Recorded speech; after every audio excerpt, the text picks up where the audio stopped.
principales habilidades de un líder que tiene que tener un líder? Para mí las principales habilidades son que sea capaz de ser vulnerable delante de su gente, que sea capaz de decir que no sabe algo. Mire, yo tenía amigas que me decían, mira Betty, te paraste en una silla de ruedas, ¿cómo no te va a dar miedo de hablar en público? Lo único que hice fue llorar. O sea, yo empecé a grabar, a decir, hola, mi nombre es, y empecé a llorar y a llorar y a llorar. Miedo a ser juzgada, miedo a equivocarme, miedo a no ser suficiente, miedo a tantas cosas que todos los tenemos. Y lo importante es como reconocerlo, verlo y saber que, oye, yo me puedo equivocar también, nos equivocamos, no somos perfectos. ¿Cómo hizo para vivir toda esa vida, aprender a hablar 7 idiomas, manejarse en diferentes culturas, vivir desde Holanda, Colombia y luego Venezuela? Hoy estamos desde la ciudad de Bogotá, seguimos en la Feria Internacional del Libro aquí en Bogotá en Filbo 2024 y estamos con una persona que bueno, ya la considero amiga, ya es la segunda vez que la veo, la conocí en Panamá en una conferencia TED, las dos fuimos conferencistas y en serio que fue una persona muy inspiradora con la historia que contó. Y bueno, ella también es ingeniera de profesión, líder de corazón, es venezolana, tiene maestría en coaching ejecutivo y empresarial, es coach certificada de la PCC, que es Professional Certified Coach, y la ICF International Coaching Federation. Bueno, entonces ya sin más preámbulo le damos la bienvenida a Analicia Marcano. Gracias, Hola, Analicia, Betty, de verdad, para mí es un honor estar aquí contigo. A mí desde que te conocí, desde que escuché tu historia y que nos conocimos en Panamá, la verdad es que fue muy inspirador. Comprar tu libro para mis hijos, pues me ha encantado. Y también soy panameña, soy venezolana y panameña. Padre panameño, madre venezolana, perdón, padre venezolano, madre panameña, así que tengo las dos nacionalidades. Okay. Y soy muy orgullosa de las dos, porque he vivido la mitad de mi vida en un país, la mitad de mi vida en el otro. Así que mis hijos son panameños, así que estoy muy contenta por eso. Gracias de verdad por ese espacio. Para mí es muy lindo compartir contigo, con tu historia, compartir historias que tenemos en común también, que estuvimos conversando, que ahora más adelante hablaremos de eso. Y bueno, aquí estoy. Bueno, cuéntanos, ¿quién es Analicia? Bueno, como dijiste, pues para mí yo soy una mujer que me considero que mi propósito lo he ido descubriendo y derribando barreras, y eso ha sido como lo bonito, ¿no? Yo estudié ingeniería sin ni siquiera saber que no iba a ser mi profesión en realidad, o sea, no he ejercido como ingeniera. ¿Qué tipo de ingeniería estudiaste? Ingeniería informática. Y lo más lindo es que, bueno, estudié esa carrera porque era lo que yo quería, como que, bueno, quiero algo como tecnológico, lo que viene, como el futuro y todas esas cosas. Y cuando llego a mi último año de carrera, digo, en verdad, esto no es lo que me gusta a mí. Pero me faltaba solamente un año y dije, ¿sabes qué? Lo voy a terminar y después veo qué hago. Llego a ese último año de carrera y no te he contado esta parte, pero sí la estuvimos conversando, que yo sufría de glosofobia, que es pánico de hablar en público, y es una fobia que se siente más grande que el miedo a morir. O sea, tú sientes que te quieres morir, o sea, que prefieres morirte antes de pararte en un escenario, antes de que te den un micrófono. Y cuando me iba a graduar de la universidad, decidí, no me voy a graduar, porque tenía que pararme en el auditorio a presentar mi tesis.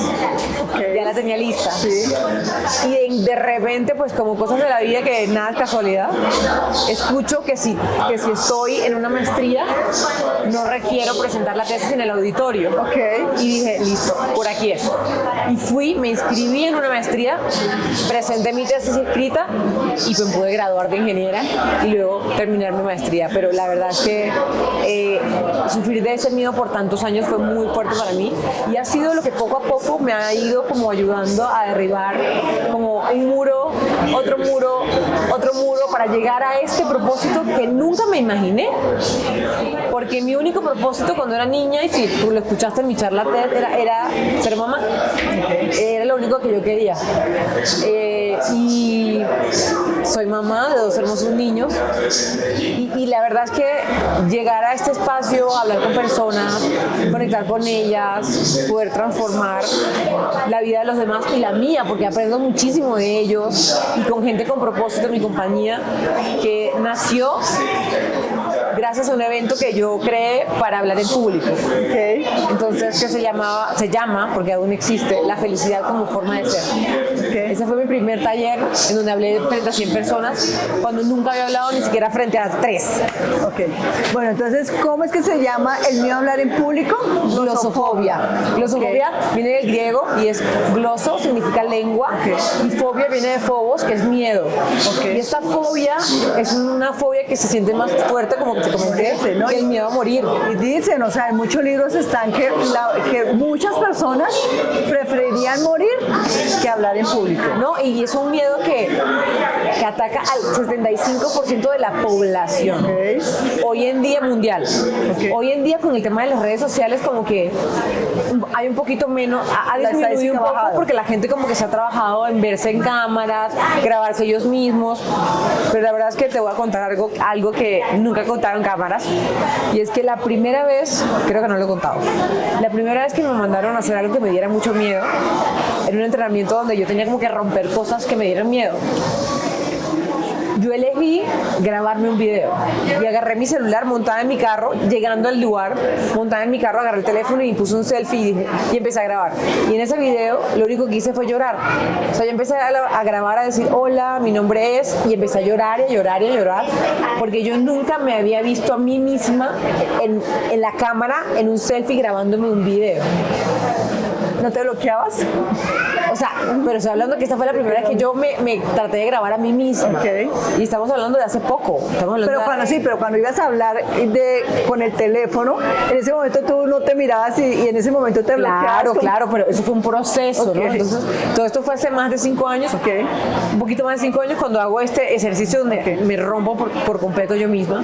Pero todo este proceso de transformación comienza hace 8 años. Okay. Cuando nacen mis hijos que tenían 8 años. Okay. Entonces, todo este proceso comienza donde yo empiezo como a entrenarme a mí sobre todas esas cosas que yo creía que era, a romper todas esas limitaciones, todas esas creencias limitantes de lo que tú crees que eres, lo que creo que soy, y a entender que estoy aquí para seguir aprendiendo todo el tiempo y que sí, puede que sepa algunas cosas, pero en verdad hay muchísimas cosas que no sé.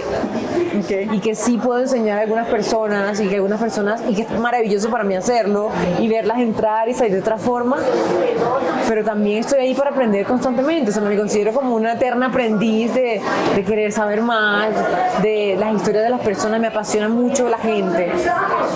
Yo me recargo en los entrenamientos donde hay gente, yo me recargo. Es como que me lleno de energía. Puede que termine quizás al final luego ya muy cansada, pero para mí es como una alegría estar con personas, escuchar sus historias, verlos entrar con una actitud y salir con otra. Para mí es como wow, o sea, esa es como mi pasión, que las personas puedan cumplir su misión, su visión desde su corazón. Bueno, y ahorita que te escucho hablar, hace 8 años, bueno, tú tenías todo ese claro de lo que querías comunicar, pero en ese momento cuando tú te exponías ante un auditorio, ante un público, ante un teléfono, te frizabas. Claro. Y dices, ahorita contabas que más del 75% de la población sufre de este pánico escénico y no eras la única. Si no recuerdas, allá en Panamá, yo estaba en Miami y nosotros íbamos con mi esposo y con mi hija a Panamá a esa charla. En Miami cayó una tormenta, estaba cayendo y habían indicios de que cancelaran todos los vuelos, porque eso era casi un huracán que estaba pasando por allá en Miami. Y yo era dentro de mí, ya se me estaba acercando el momento de irme para Panamá y yo era, Dios mío, que cancelen los vuelos, porque ya tengo la excusa, porque ya tengo la excusa perfecta de que no, Claro, yo iba a ir. pero es que TED es otro nivel. Exacto. Una charla TED es otro nivel. Pero yo dentro de mí, o sea, yo sabía que era otro nivel ir allá y estaba muy agradecida y todo y me estudié, preparé, tú no te imaginas lo que yo Y te quedó estudié espectacular. y preparé esa charla, pero ya cuando se acercaban las horas de llegar el día de la charla y estar en Miami, yo lo único que pensaba dentro de mí, Dios mío, que cancelen todos los vuelos para yo no llegar ahí. Mira, no me vas a creer que el día, ya, mejor dicho, cada vez que se acercaba el vuelo, el cielo se despejó. Los vuelos no, porque habían cancelado vuelos. Claro. Llego yo a Panamá y Dios mío, y cada vez ese nudo dentro del estómago, eso fue hace ya casi 2 años. Y bueno, y empieza la charla. ¿Te acuerdas que había un segmento en la mañana y luego íbamos a almorzar y yo abrí el segundo segmento? Ok. Estábamos con mi esposo. Yo hablé en la mañana. Sí, tú hablaste en la mañana. Y estábamos con Jaime, el que me ayuda con las relaciones públicas. Estábamos almorzando y yo le dije a Daniel, a mi esposo y a Jaime, le dije, lo siento mucho, pero yo no voy a pasar. A Loreta, la organizadora del evento, Wow. le dije, lo siento mucho, no sé si tú no te diste cuenta, pero No, no me di cuenta. eso fue en todo el evento, porque yo dije, lo siento mucho, pero yo no voy a pasar. Mi esposo me decía, ¿estás loca? Nos vinimos hasta acá, todo lo que te preparaste y tú no vas a pasar. Y le dije, sí, no voy a pasar. Y yo dije, no me importa, no sé, le dije, van a venir más oportunidades, yo sé que van a venir más oportunidades, pero no voy a pasar ahí a hablar en público. Y todo el mundo en shock, Loreta, Tony le avisaron a Loreta, Betty no va a pasar. Wow. Y ella viene y me dice que no vas a pasar. Le dije, Loreta, lo siento mucho, pero no me siento capaz de pasar. Siento porque yo repetía desde que llegué, empecé a estudiar y estudiar y otra vez la repetía y de tantas repeticiones me quedaba en blanco. Yo decía, no voy a poder. Y me decía mi esposo, ya no la estudies más, te la sabes. Le dije, estoy muy nerviosa. Entonces llamaron a alguien, no sé qué, me empezó a tomar que unas goticas y que para acá y me hizo un mantra, me puso en la lengua. No, yo estaba y el corazón que se me salía, cuando estaba Alexandra Rada. ¿La conociste? Sí, bellísima persona. La vi antes de ayer aquí, bellísima. Me da 2 tequilas. Me dice, usted pasa porque pasa. 2 tequilas y prácticamente ¡pum! Me empujaron. Y, wow, en serio, pero fue vencerlo. O sea, hay un momento dije, no, tengo que hacerlo. No sé cómo me vaya a salir, pero tengo que hacerlo. Te entiendo. Y fue así y eso es en serio, yo pensé, no sabía y gracias por hacerme saber esta información porque no sabía la glosofobia, porque para mí hablar en público era algo que me paralizaba completamente. Yo creo que, mire, yo tenía amigas que me decían, mira Betty, te paraste en una silla de ruedas, ¿cómo no te va a dar miedo de hablar en público? Y a mí eso se me convirtió en un reto personal. Yo dije, no importa, yo me ponía un teléfono y quedaba en blanco. Yo decía, ¿qué contenido voy a decir? O sea, se me olvidaba absolutamente todo. Pero digo, en la vida es de practicar y tomar un plan de acción y practicar.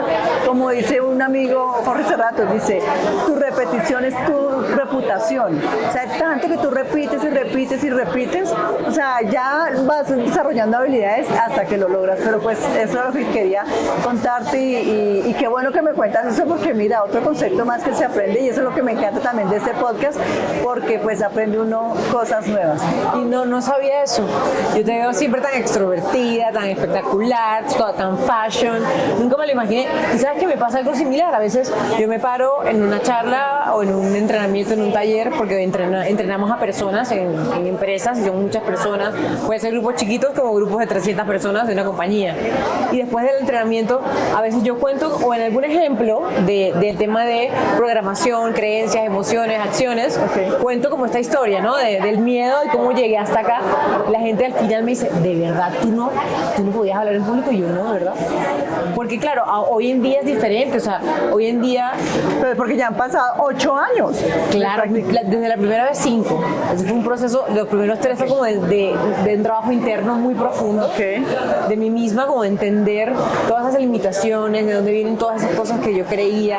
Y tu historia me resuena, porque yo, en mi historia, te puedo contar que lo que yo viví así fue cuando yo estaba en el colegio y me iban a llamar, incluso en secundaria, te estoy hablando de 14, 15 años. Yo en el pupitre de mi silla yo rogaba que no llegaran a la M de mi apellido Marcano. Si empezaban por la A, yo estaba en el medio casi. Si empezaban por la Z, igual estaba en el medio. O sea, yo estaba así, por favor que no lleguen a la M, que suene el timbre. Cuando al final igual iba a tener que hablar después del timbre. Pero es un miedo tan fuerte que, como te comentaba, y todos los que escuchan pueden buscarlo, afecta a más del 75% de la población mundial.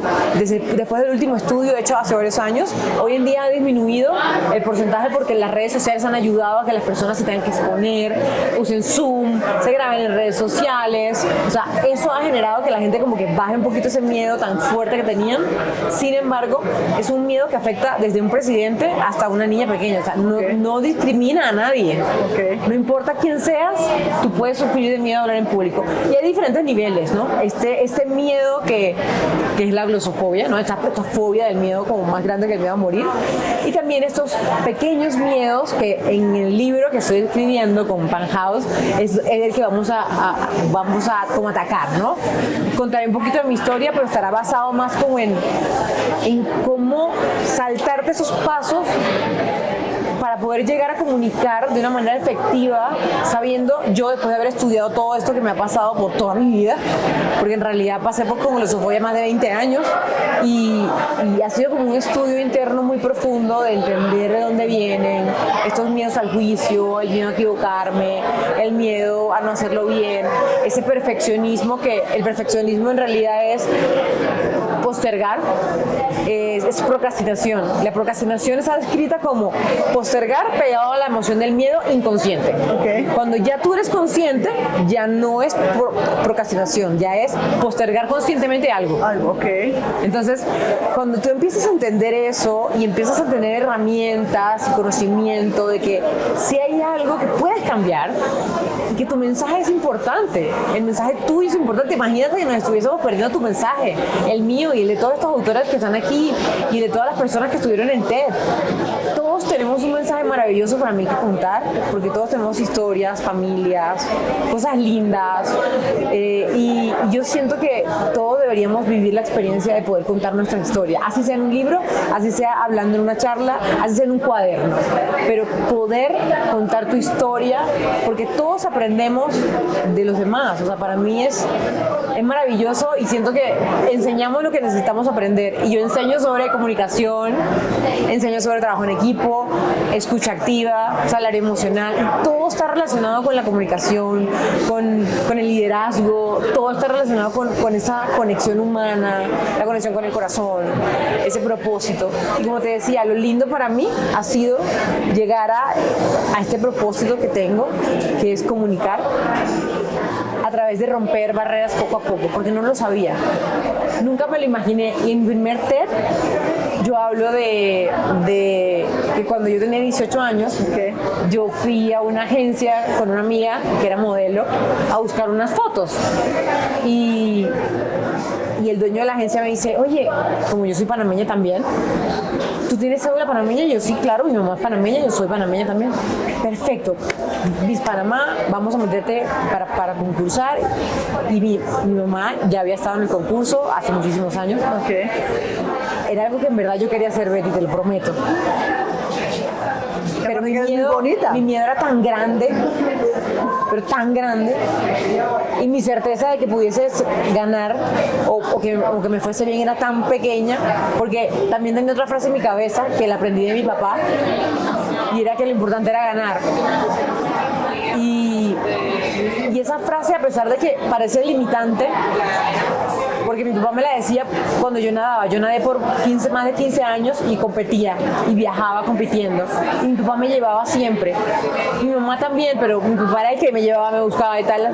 Y que estaba ahí como, hey, dale, me daba un chocolate o me daba una banana o algo para que tuviera fuerzas antes de lanzarme a la piscina cuando estaba prohibido en la dieta de los atletas. Pero era como su forma de papá de ayudarme, ¿no? Igual estuvieron mi papá y mi mamá siempre presentes apoyándome. Recuerdo estar yo parada en el carril cuando te vas a lanzar y cuando decían Ana Marcano, porque no te dicen el segundo nombre, no me gusta que no me lo digan, pero dicen Ana Marcano, yo me paraba en ese carril, perdón, y yo temblaba. Yo cuando sonaba el pito, yo me lanzaba con un pánico porque yo sabía toda la gente que me estaba viendo y nadaba con toda mi fuerza y yo salí de ahí que no podía ni respirar, con mucho miedo. Muchas veces gané, muchas veces perdí.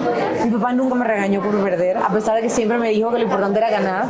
Pero esa frase a mí como que se me grabó, se me grabó.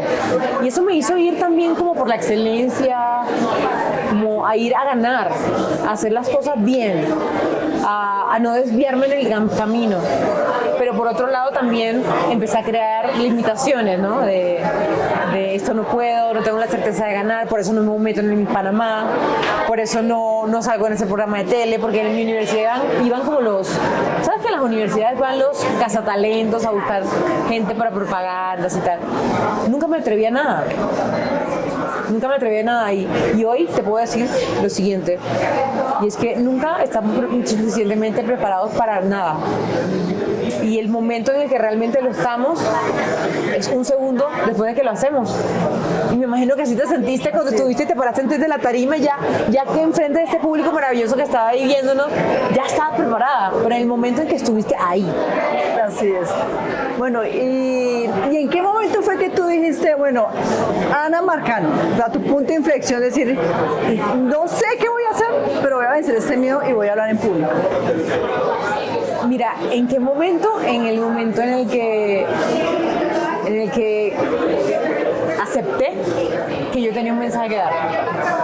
En el momento en el que descubrí que me encantaba conectarme con la gente. Que a pesar de que yo crecí siendo una niña toda, rebelde no sé la palabra, así como tomboy, que me ponía gorras hacia atrás, botas, y era como muchos amiguitos, y la lidercita del grupo, vamos a escalar la montaña, no sé qué, pero era así como entre amiguitos. Me daba miedo hablar en público, me daba miedo hablar frente a mis padres, recitar una poesía, no podía hacerlo. Cuando descubrí que eso era algo que yo tenía que atravesar, dije, no, ya va, hay una limitante aquí muy fuerte. Y la verdad es que no lo sabía, fui atravesando esos miedos poco a poco, y un día, cuando me fui a estudiar coaching de equipos en España, en Madrid, hice un entrenamiento con un gran amigo y mentor que se llama Ángel Luis Sánchez. Ángel Luis Sánchez Martín, él es un gran amigo hoy en día, y él fue mi mentor, y hizo un entrenamiento de PNL, de programación neurolingüística, en el cual éramos 3 personas y constelaciones, y tuvimos que hacer una actividad donde yo atravesaba ese miedo. Y eso fue como un romper, un clic, como un antes y un después, literal, donde yo llegué a Panamá e hice mi primera taller de 8 horas con 100 personas. Y eso para mí fue como romper por completo todas esas creencias que yo tenía del miedo. Y al final era miedo a ser juzgada, miedo a equivocarme, miedo a no ser suficiente, miedo a tantas cosas que todos los tenemos. Y lo importante es como reconocerlo, verlo y saber que, oye, yo me puedo equivocar también, nos equivocamos, no somos perfectos. ¿Y qué consejo le puedes dar a esa persona que está pasando por una situación parecida a la tuya, y que tenga pánico escénico, y cómo puede vencer ese pánico escénico? Bueno, yo lo que le podría decir a una persona que está pasando por eso es que se atreva a buscar entrenamiento, mentorización, apoyo, y a reconocer que tiene este miedo, porque yo hoy en día en mi trabajo, que trabajo con muchas personas ejecutivas, a veces he trabajado con muchos que lo dicen, como que cuando voy a una junta me da mucho miedo, pero otros que no, Simplemente hay como un rechazo y una actitud de que parece que la persona está brava o que la persona es antipática, pero en realidad es miedo lo que tiene o es vergüenza. Entonces lo que les diría es como mirar hacia adentro y poder pedir ayuda, leer lo que tengan que leer, buscar ayuda profesional para encontrar qué es lo que está dentro de ti, que te está limitando a dar tu mensaje, a exponerte y bueno, leer el libro que estoy escribiendo. Nosotros en Gente con Propósito también damos talleres de hablar en público y es muy lindo. Lo hago con mi socio Paco, que está en Panamá. Y bueno, al final yo creo que es un tema de reconocer lo que está dentro de lo que me da miedo. El tema es verlo, ¿no? Buscar apoyo para encontrarlo.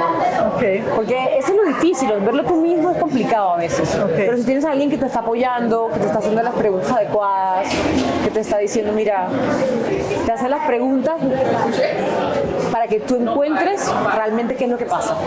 Okay. Porque solo tú lo puedes arreglar.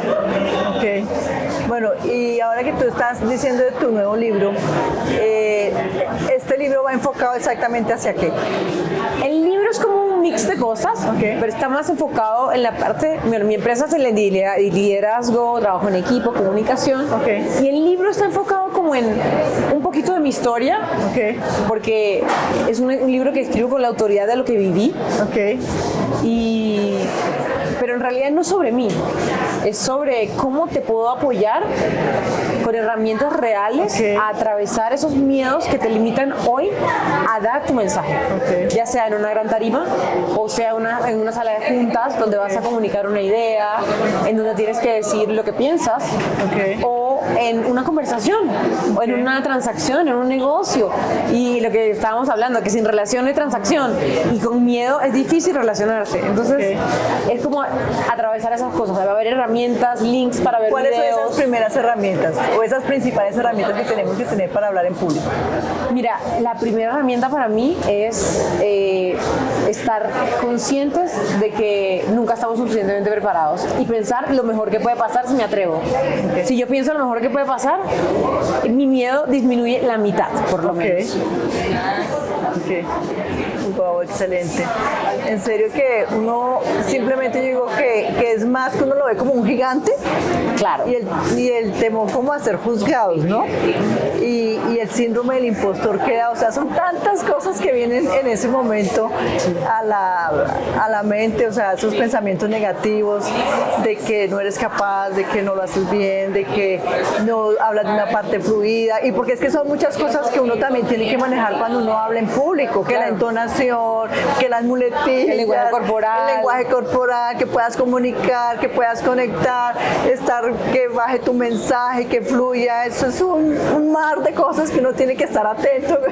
Y otra cosa que le diría a la persona es que conecte con su corazón. Cuando tú conectas el verdadero mensaje que tú tienes para dar con tu corazón y tu pensamiento, lo que sientes y lo que haces está coherente, en integridad, seguramente va a fluir de la manera adecuada. Bueno, Ana, cuéntame por qué te dicen esto de ingeniera de profesión y líder de corazón. Bueno, yo considero que es porque, bueno, soy ingeniera de profesión y líder de corazón porque de alguna manera empecé a trabajar cuando tenía 16 años en la empresa de mis padres y administraba varias de las sucursales de ellos. Entonces, empecé como a liderar sin darme cuenta desde que tenía 16, porque a esa edad entré a la universidad. Entonces iba a la universidad, trabajaba de día, iba a la universidad en la tarde y en la noche. Y me dediqué a liderar personas desde que tenía 16. O sea, a los 20, que me graduó de la universidad, después de la historia que te conté cómo lo hice, de la maestría para no presentarme en el auditorio, pues tengo mi propia empresa de bienes raíces, la cual me fue muy bien por 9 años. También empiezo a manejar personas. Sigo manejando personas desde los 16. Entonces pasan 10 años más, 16 años más manejando personas. Y creo que de alguna forma luego de romper este miedo que tuve siempre de hablar en público, de exponerme, y de lograr hacer esto que hacemos en Gente con Propósito global, que es entrenar personas para el alto rendimiento, para el liderazgo, el trabajo en equipo, para la comunicación, el salario emocional, que me encantaría que habláramos de esa parte porque es muy linda. Pues al final ese era como mi propósito, pero yo no lo sabía. O sea, siempre fui como esa líder niñita que te conté, ¿no? Que jugaba, íbamos a subir la montaña, íbamos para allá, íbamos a montar bici y tal, pero era muy tímida, o sea, me daba mucho miedo hablar en público, entonces estaba como cortada, por eso no sabía cuál era mi propósito. Y al final entendí que mi propósito era conectar con las personas y estar con la gente y ayudarlos a conectar con el verdadero deseo de su corazón, ya sea en su mensaje, en su propósito de vida, en los trabajos, y conectar su propósito de vida con el propósito de la compañía, ya sea de ellos propia o si trabajan en algún lugar. Eso es como lo más lindo que puedes tener, porque entonces trabajas con emoción, con alegría, con ganas. ¿Cómo un líder puede ayudarse a encontrar su propósito si todavía no lo sabe? Yo creo que lo más importante es observar cómo te sientes. Cuando digo observar es realmente ponerte presente a tus emociones, a tu lenguaje corporal, a tu físico, cómo te sientes, qué siente tu cuerpo cuando tú trabajas, cuando estás en ciertos lugares, cuando te relacionas con tus compañeros o con las personas que trabajan contigo o con tus jefes, y darte cuenta de cómo te sientes, y si te sientes bien y te sientes feliz, pues vas por un buen camino. Yo pienso que no existen empresas felices, sino personas felices que trabajan en empresas. Okay. Igualmente con el propósito. Existen empresas que tienen misión y visión, claro, pero el propósito lo somos nosotros. ¿Verdad? Las personas tenemos propósito, tenemos ese amor, tenemos carisma, y siento que el líder tiene que conectar con la gente. Para encontrar tu propósito, conectas con la gente. Y cuando tú conectas, yo creo que no hay ningún líder que no pueda realmente liderar con amor y logrando los resultados que quiere si lo hace desde el corazón, o sea, conectando contigo, siendo empático. Esto que te hablaba del salario emocional, el salario emocional, que es estar presente en quién eres tú, o sea, cuál es tu vida, quién es tu familia, estar atenta a lo que tú necesitas, que tus necesidades no son las mismas de otra persona. Y esto de salario emocional es un salario emocional, tal cual como lo dice la frase, que en vez de darte dinero, yo te estoy diciendo un feedback positivo de todo lo que tú haces. Okay. Claro, estoy nutriendo tus emociones, estoy nutriendo tu Estoy viendo alma. cuáles son tus emociones. Claro, tus habilidades, estoy nutriendo todo lo que tú haces bien. Estoy haciéndote ver que me importa tu familia, y que si tú un día tienes, por ejemplo, no sé, el cumpleaños de tu hijo, yo te voy a decir, ¿sabes qué? Vete temprano o no vengas. Porque es importante para mí que tú estés feliz. Okay. Okay. Bueno, ¿cualquier persona puede ser líder? ¿Todos podemos ser líderes? Yo siento que todos podemos ser líderes. Okay. ¿Un líder se nace o se hace? Yo creo que todos nacemos líderes. Okay. El tema es que por alguna razón nos limitamos. Okay. Pero todos nacemos, porque todos nacemos. Entonces al final nacemos en realidad. Y todos somos líderes de nuestra propia vida o de alguna compañía. No necesariamente tienes que trabajar para ser líder. Tú puedes ser ama de casa y ser líder también. Okay. Porque tú sostienes un hogar, tu casa, tus hijos. O sea, puedes realmente hacer lo que sea y ser líder. Y liderar desde el corazón, liderar desde el amor, desde la empatía. O sea, para mí, todos nacemos. También nos hacemos, pero en el camino, ¿no? Tenemos que elegir, querer, ver hacia adentro. Esa es la parte que tú sabes que es más complicada, pero que es la más linda. Bueno, ¿y tú crees que cuáles son el por qué hoy en día los líderes fracasan? ¿O cuáles son esas fallas que normalmente hay en un líder? Yo siento que hay muchos tipos en realidad hay muchos tipos de líderes. Hay líderes que son líderes que son mandatorios, que es lo que ellos dicen y punto, que son lo que llamamos los jefes. Hay muchos tipos de líderes y de alguna manera muchos también tienen éxito. Siendo de esa forma igual tienen éxito. La diferencia está en que esos líderes tienen personas que rotan, que no se mantienen en su compañía porque no soportan al jefe. Y el otro líder, el que es empático, el que da salario emocional, el que está ahí presente, el que entrena a su gente, así como las personas que nos contratan, hay gente con propósito, esos son líderes que yo siento que se sostienen porque les dan ese salario emocional. Los entrenamientos son salario emocional porque entrenas a las personas en su propósito.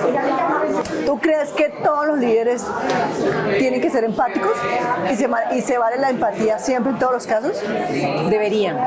Yo, para mí, desde mi perspectiva, deberían, pero no es así.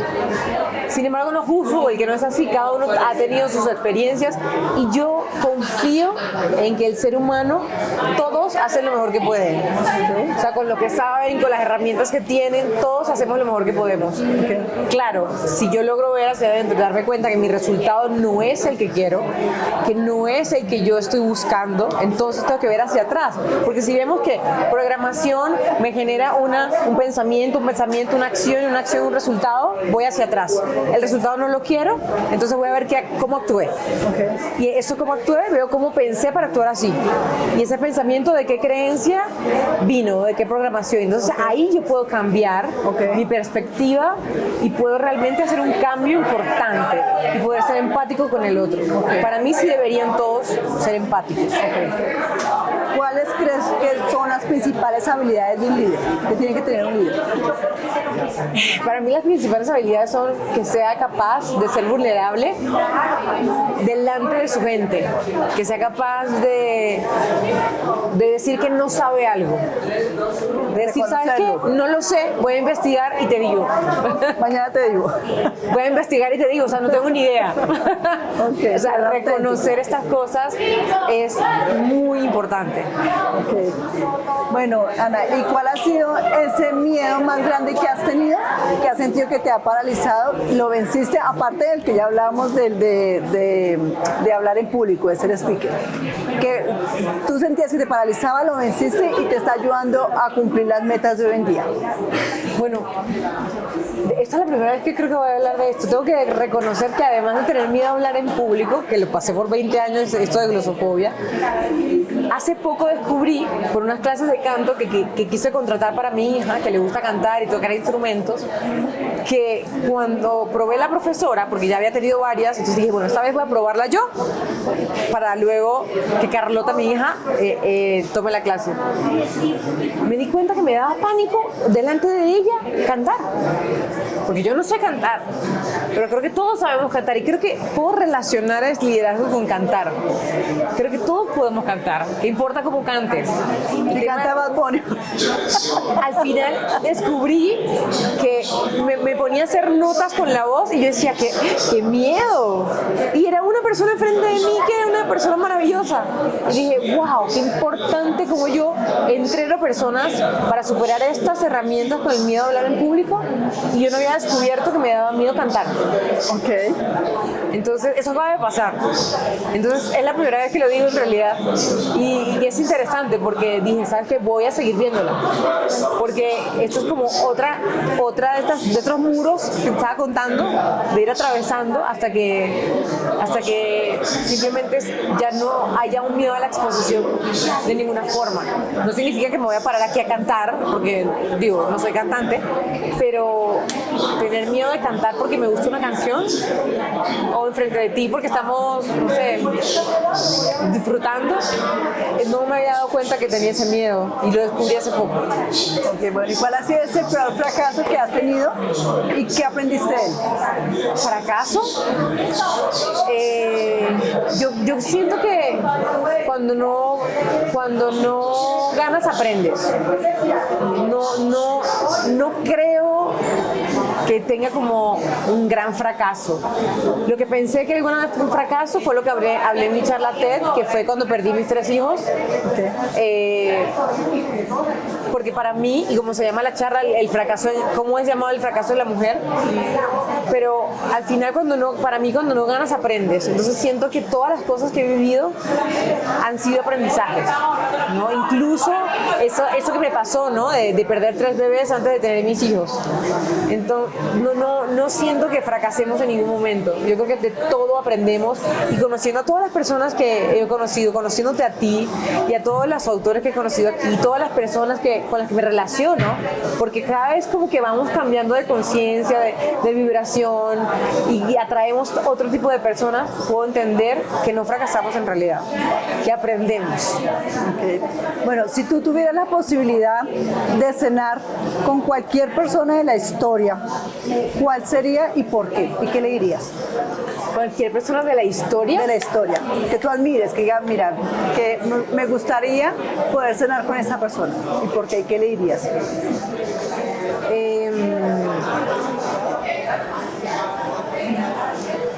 ¿Tiene que ser un famoso o puede ser alguien? No, cualquier persona.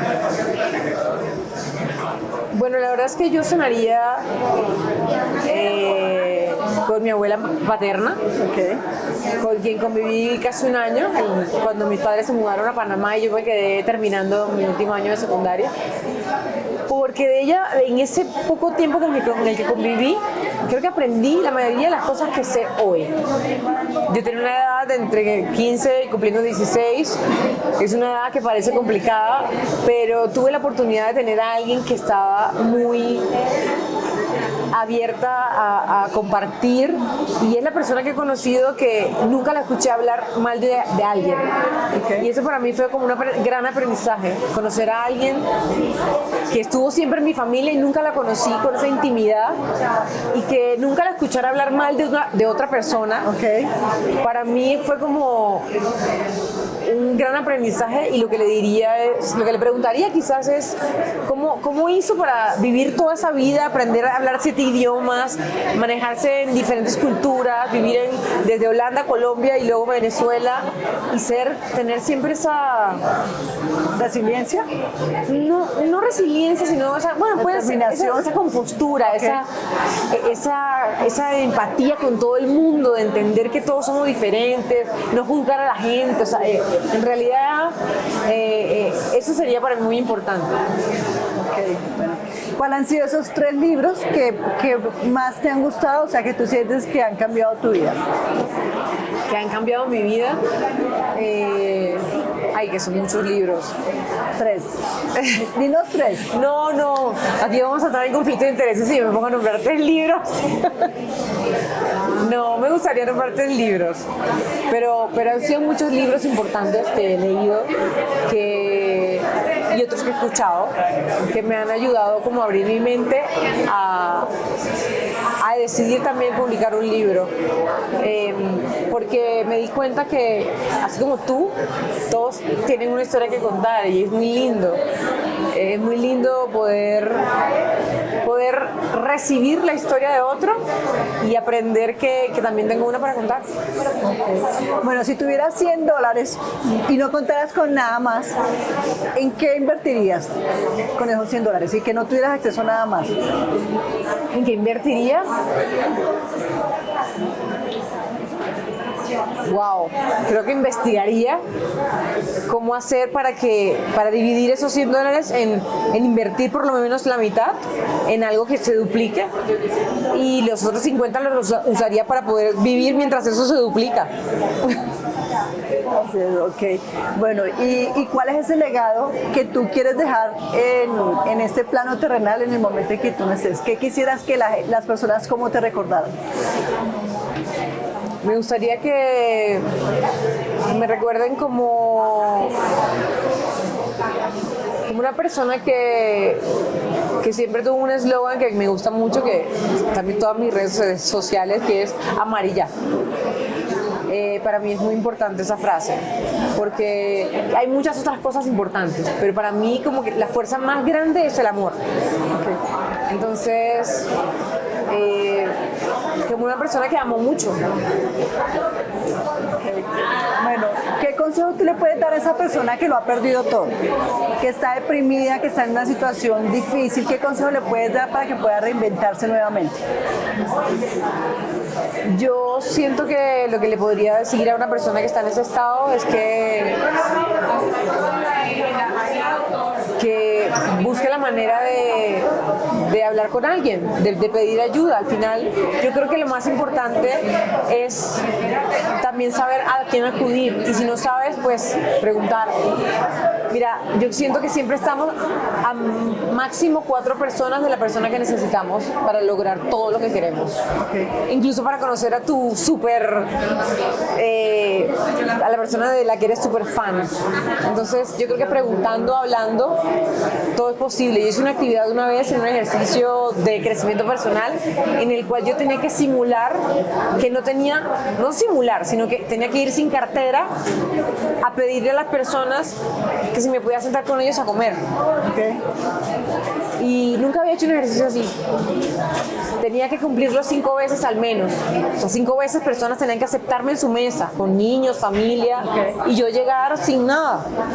Y eso para mí fue un aprendizaje importante, porque entendí que sin tener nada, ni siquiera una identificación, ni un dólar en la mano, ese era un ejercicio, las personas me aceptaron. Okay.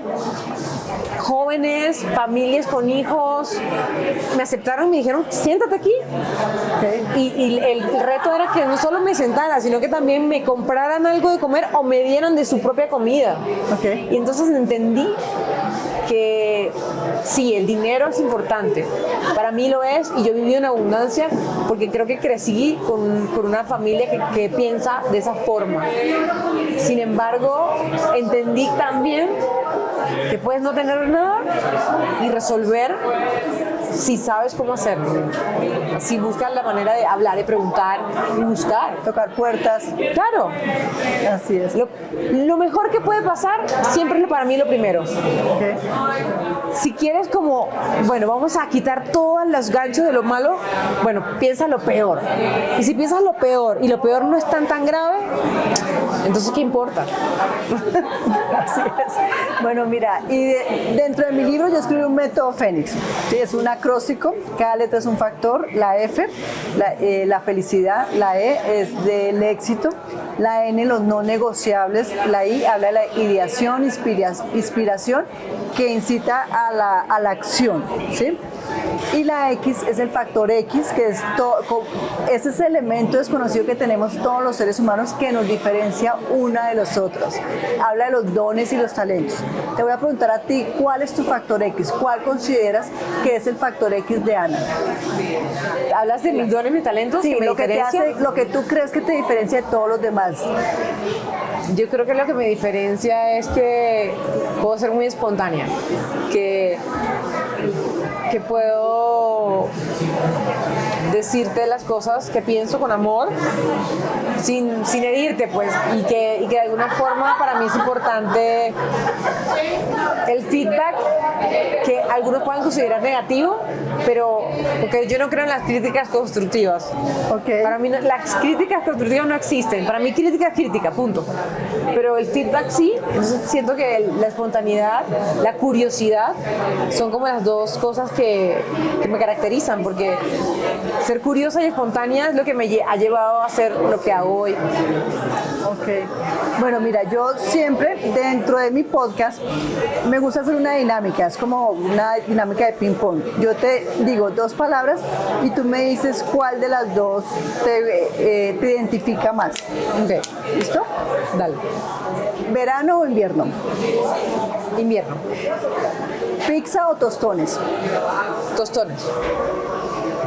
¿Pasión o disciplina? Pasión. ¿Café o té? Té. ¿Whisky o tequila? Ninguno. ¿Ninguno? No tomo ninguno. Ok. Bueno, Ana, muchas gracias. Fue para mí un placer tenerte aquí en este programa, contándonos tu historia y pues todo lo que te apasiona y todos tus planes hacia el futuro. Y ahora cuéntanos cómo nuestra audiencia puede conectar con Ana. Gracias, mi verdad, por invitarme, Betty. Para mí es un placer estar contigo. Tu historia es muy linda y me encanta compartir contigo y conocerte y conectar. Pueden conectar conmigo a través de todas mis redes sociales, Ana, _Alicia, _Marcano y Ana Alicia Marcano en LinkedIn. También mi página web, genteconpropósito.global, genteconpropósito.global también en Instagram. Y bueno, todas mis redes sociales. Y mi correo soy @genteconpropósito.global. Bueno, Ana, de verdad fue un placer tenerte aquí. Y ustedes, muchas gracias. Y si les gustó este capítulo, no olvide compartirlo, dale like para que podamos seguir trayendo historias como estas, que nos pueda inspirar a todos. Gracias. Gracias. Bye.